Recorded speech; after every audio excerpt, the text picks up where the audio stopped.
Assalamualaikum warahmatullahi wabarakatuh. Saya Siti Halimatus Sadiah dengan NIM 19051204065 dari kelas Teknik Informatika 2019B akan menjelaskan sedikit materi tentang FTP dan juga mail server. Nah, FTP sendiri merupakan internet service yang dirancang untuk membuat sambungan ke server internet tertentu ataupun komputer, sehingga user dapat mengirimkan file ke komputer ataupun mengirimkan file ke server. Nah, untuk mail server sendiri merupakan sebuah server atau layanan internet berbasis cloud computing yang digunakan untuk mengirim dan menerima email dalam satu jaringan server email yang sama. Selanjutnya adalah fungsi FTP. Yang pertama, fungsi FTP yaitu melakukan proses upload halaman website ke internet melalui web server atau web hosting. Yang kedua, mampu digunakan untuk menjelajah dan mengunduh file dari sebuah situs. Nah, yang ketiga, melakukan pengunduhan dan upload konten, misalnya seperti tugas kantor dan kuliah ke server FTP. Dan yang keempat, melakukan pendistribusian revisi program, biasanya dilakukan oleh pengembang perangkat lunak. Selanjutnya yaitu fungsi dari mail server. Yang pertama, sebagai program yang mengatur agar email dapat dikirim oleh pengirim email dan diterima oleh penerima email dengan aman, cepat, dan tanpa kendala. Yang kedua, mengatur penerimaan, pengolahan, pengaturan, serta penyalur proses respon atas email-email yang masuk ke dalam kotak masuk pesan. Dan yang terakhir, sebagai aplikasi yang dapat digunakan untuk menginstal email. Selanjutnya adalah kelebihan FTP dan mail server. Untuk kelebihan dari FTP, yang pertama memiliki sistem keamanan enkripsi pada jaringan yang digunakan. Yang kedua, transfer data dan informasi melalui FTP sangat mudah dan juga efisien. Dan yang terakhir yaitu FTP mampu melakukan backup data dan file, termasuk restore pada sebuah website. Sedangkan untuk mail server, kelebihannya yang pertama lebih menghemat bandwidth, yang kedua mudah mengatur account, dan yang terakhir lebih privat dan aman. Selanjutnya adalah kekurangan FTP dan mail server. Untuk kekurangannya dari FTP, yang pertama, kesalahan dalam menyampaikan informasi sering terjadi. Yang kedua, desain yang tidak begitu kuat sehingga bisa membahayakan administrator. Dan yang terakhir, sangat bergantung dengan adanya sistem keamanan enkripsi. Selanjutnya, untuk kekurangan mail server yaitu yang pertama, tidak praktis dalam infrastruktur, administrasi, dan juga lainnya. Yang kedua, keamanan email rentan dihack oleh orang lain. Dan yang terakhir, jika server down dan tidak ada backup, maka bisa kehilangan data email. Selanjutnya, langsung saja kita simulasikan ke dalam Cisco Packet Tracer. Di sini untuk skema jaringannya, saya masih menggunakan skema jaringan yang sama dengan video sebelumnya. Yang pertama, kita akan mempraktekkan dulu tentang FTP servernya. Langkah pertama, kita cek pada PC 1, 4, laptop, dan juga smartphone, apakah tersambung ke FTP server atau tidak. Kita klik PC 1, desktop, command prompt, kita ketikkan perintah ping IP FTP server yaitu 43.43432.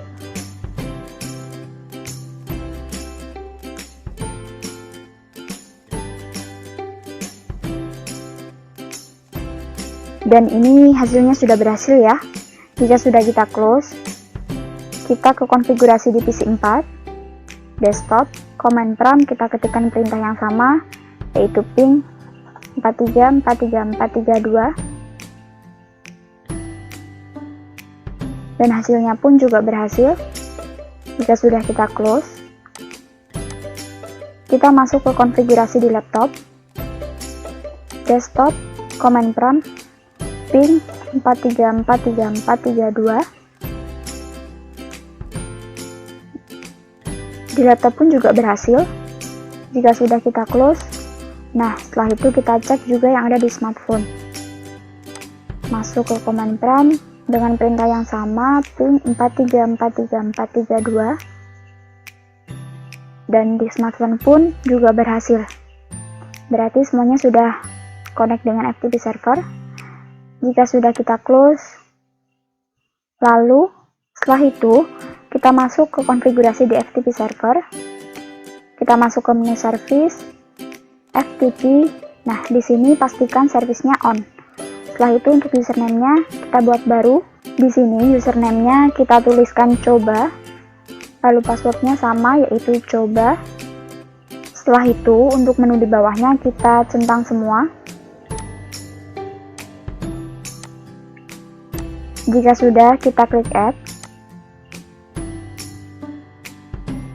Nah, di sini untuk menu cobanya sudah tersimpan. Setelah itu kita close. Lalu selanjutnya kita buat sebuah file pada PC1. Kita klik PC1. Untuk membuat sebuah file, kita cari text editor, kita klik. Lalu di sini kita isikan pesan sesuai yang ada di modul, yaitu ini isi pesan dari PC1. Jika sudah, kita save dengan nama pesan pc1.txt. Oke. Setelah itu kita close.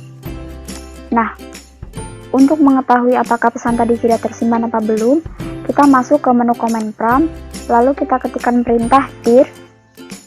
Nah, jika sudah ada keterangan seperti ini, berarti tandanya file tadi sudah tersimpan ya.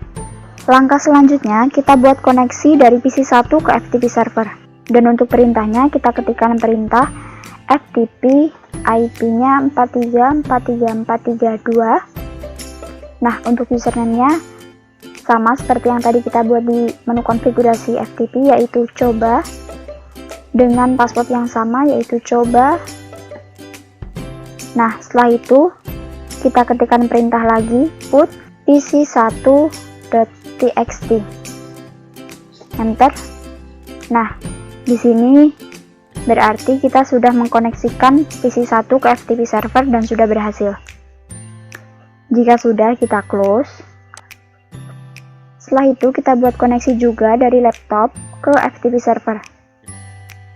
Kita klik command prompt, lalu kita ketikkan perintah yang sama, FTP 4343432. Username-nya sama, yaitu coba, dengan password coba.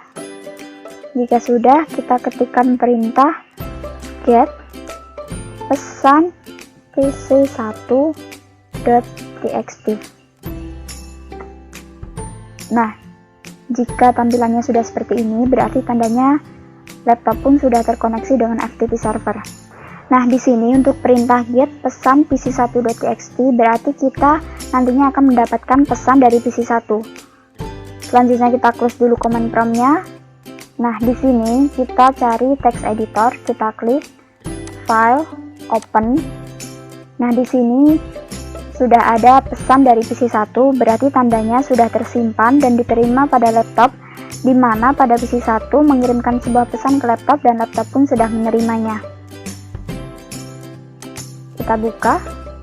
Nah, untuk isi pesannya pun sama seperti yang kita buat di PC1 tadi. Jika sudah, kita close. Nah, sekian dulu praktek pada FTP server.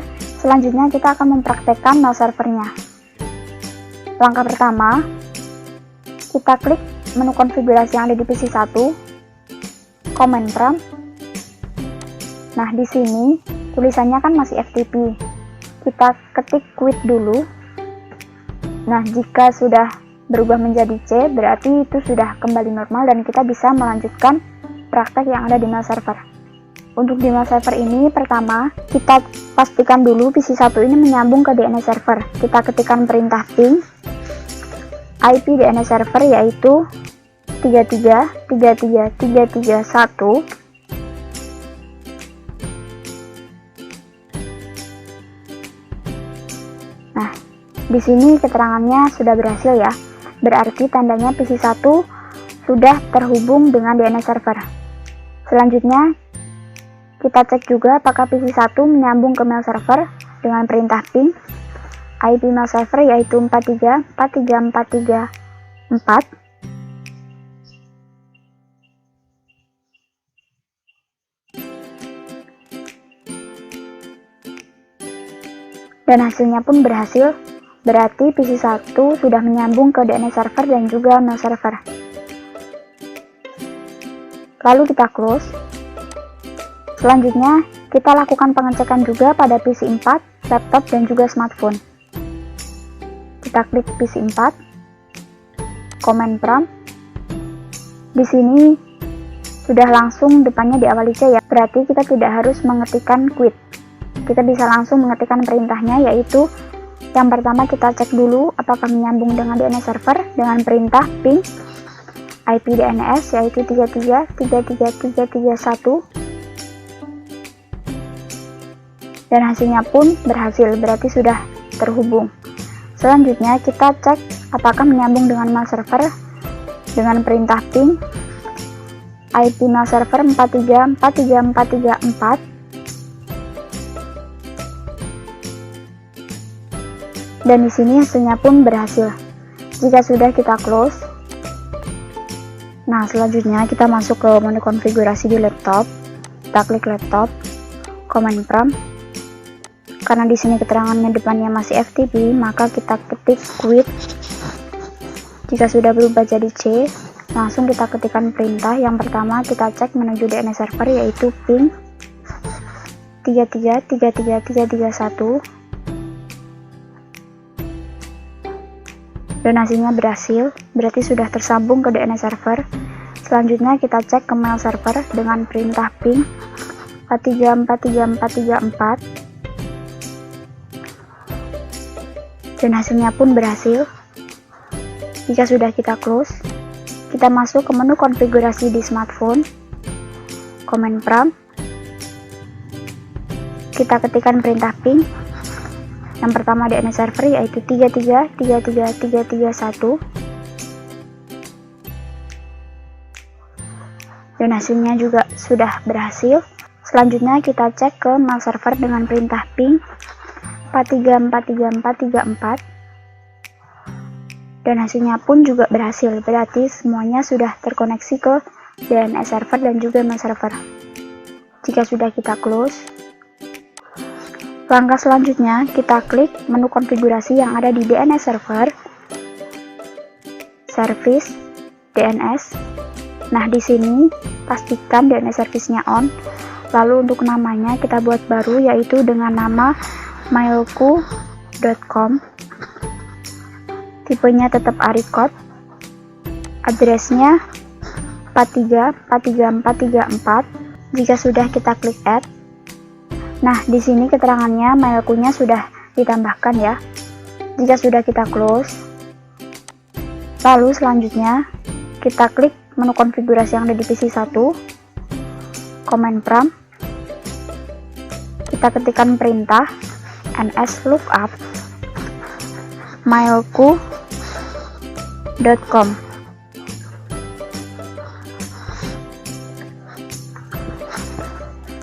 Di sini sudah muncul server dan alamatnya, berarti sudah berhasil. Selanjutnya kita cek juga pada konfigurasi laptop. Kita ketikkan perintah yang sama yaitu nslookup mailku.com. Dan di sini juga sudah berhasil. Jika sudah, kita close. Setelah itu, kita masuk ke konfigurasi di mail server. Kita klik service, email. Nah, di sini juga harus posisinya on semua ya. Domain name-nya kita isi dengan mailku.com. Kita set. Lalu untuk usernya, yang pertama user 1. Passwordnya juga sama, yaitu user 1. Kita klik tambah. Yang kedua usernya user 2. Passwordnya juga user 2. Lalu kita klik tambah. Di sini untuk user 1 dan user 2 sudah tertambahkan. Jika sudah, kita close. Setelah itu, kita klik konfigurasi di PC1 lagi. Lalu kita cari email, kita klik. Nah, di sini kita isi username-nya dengan user 1, email address-nya user1@mailku.com, incoming mail servernya mailku.com, outgoingnya juga mailku.com, username-nya user1, passwordnya juga sama user1, lalu kita klik save. Jika sudah, kita klik compose. Nah, di sini kita isi user2@mailku.com, subjeknya tes1, pesannya kita isi ini isi pesan dari PC1, lalu kita klik send. Jika sudah, kita close. Kita masuk ke menu konfigurasi yang ada di laptop. Kita lakukan hal yang sama seperti di PC1 sebelumnya. Klik email, username-nya di sini user2, email address-nya user2@mailku.com, incoming-nya mailku.com, outgoing-nya juga mailku.com, username-nya user2, password-nya juga user2. Jika sudah, kita save, lalu kita ketik receive. Nah, di sini sudah ada pesan dari user1 yang tadi sebelumnya kan PC1 mengirim ke laptop. Nah, di sini pun berarti pesan dari PC1 sudah diterima oleh user2. Dengan isi pesannya pun juga sama, ini isi pesan dari PC1. Tandanya sudah diterima oleh laptop. Jika sudah, kita close. Lalu setelah itu kita klik replay untuk mereplay pesan dari PC1. Di sini kita ketikkan pesan terima kasih. Lalu kita klik send. Dan tandanya sudah terkirim ke PC1. Jika sudah, kita close. Kita kembali masuk ke konfigurasi yang ada di PC1. Lalu kita klik email. Di sini setelah itu kita klik receive. Nah, di sini keterangannya PC1 sudah menerima pesan dari user2. Kita klik. Di sini pun tulisannya atau isi pesannya yaitu terima kasih. Berarti replayan dari laptop tadi sudah masuk ke PC1 atau sudah diterima oleh PC1 dan berhasil. Jika sudah, kita close. Nah, segitu dulu penjelasan materi dan juga praktek di Cisco Packet Tracer tentang FTP dan mail server dari saya. Ada kurang lebihnya mohon maaf. Wassalamualaikum warahmatullahi wabarakatuh.